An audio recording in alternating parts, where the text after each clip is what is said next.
नमस्कार दोस्तों, कैसे हैं आप। तो दोस्तों आज हम बताने वाले हैं कि इलेक्ट्रिक व्हीकल में गियर बॉक्स क्यों नहीं होता है, जबकि आईसी इंजन में चाहे मोटरसाइकिल हो या कार हो या कुछ भी हो तो उसमें हमेशा गियर बॉक्स की जरूरत पड़ती है। तो इस चीज़ को मैं बहुत ही सिंपली लैंग्वेज में आपको समझाने वाला हूँ, तो बने रही इस वीडियो में। मैं दूर आप देख रहे हैं मोबाइल मित्र। जो आईसी इंजन है वो लिमिटेड पावर तक ही एक हमें अच्छी पावर दे सकता है। ज़्यादा अगर हम स्लो चलाएंगे आईसी इंजन को तो भी हमें अच्छी पावर नहीं देगा, और अगर हाई आरपीएम पे ले जाएंगे तब भी हमें वो अच्छा टॉर्क जनरेट करके नहीं देगा।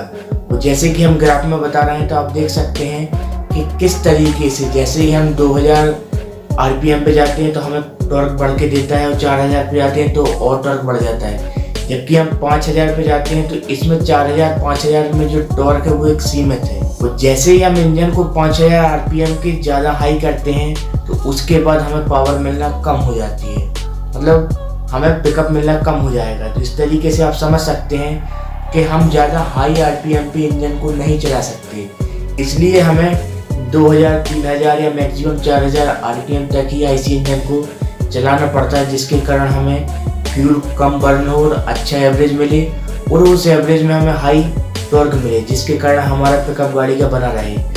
तो इस समस्या को दूर करने के लिए हमें आईसी इंजन में गियर बॉक्स की ज़रूरत पड़ती है।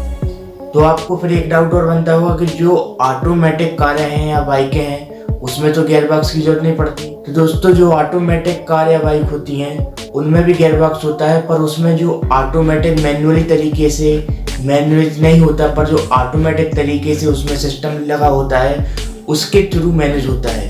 पर गियर बॉक्स उसमें भी होता है, पर जो हमारे इलेक्ट्रिक व्हीकल हैं उसमें गियर बॉक्स की कोई ज़रूरत नहीं पड़ती। क्यों नहीं पड़ती, हम समझ लेते हैं डीसी मोटर की मैकेनिज्म क्या है।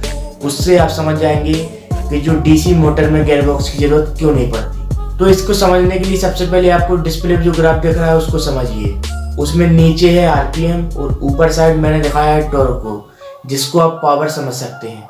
तो दोस्तों जैसे जैसे हम नीचे आरपीएम को अपना बढ़ाते जाएंगे या मोटर की स्पीड को बढ़ाते जाएंगे, हमारी पावर बढ़ती जाती है। इसमें कोई लिमिटेशन नहीं है, चाहे आप 2000 आरपीएम पे जाएं, 4000 6000 या किसी भी आरपीएम पे जैसे जैसे आप बढ़ाते जाएंगे मोटर को स्पीड से, तो उसको आपको टॉर्क मिलता जाएगा। इसमें कोई भी लिमिट नहीं है। तो इस तरीके से इसमें गियर बॉक्स की जरूरत नहीं पड़ती। इसमें हम स्पीड के थ्रू ही पावर को बढ़ा सकते हैं।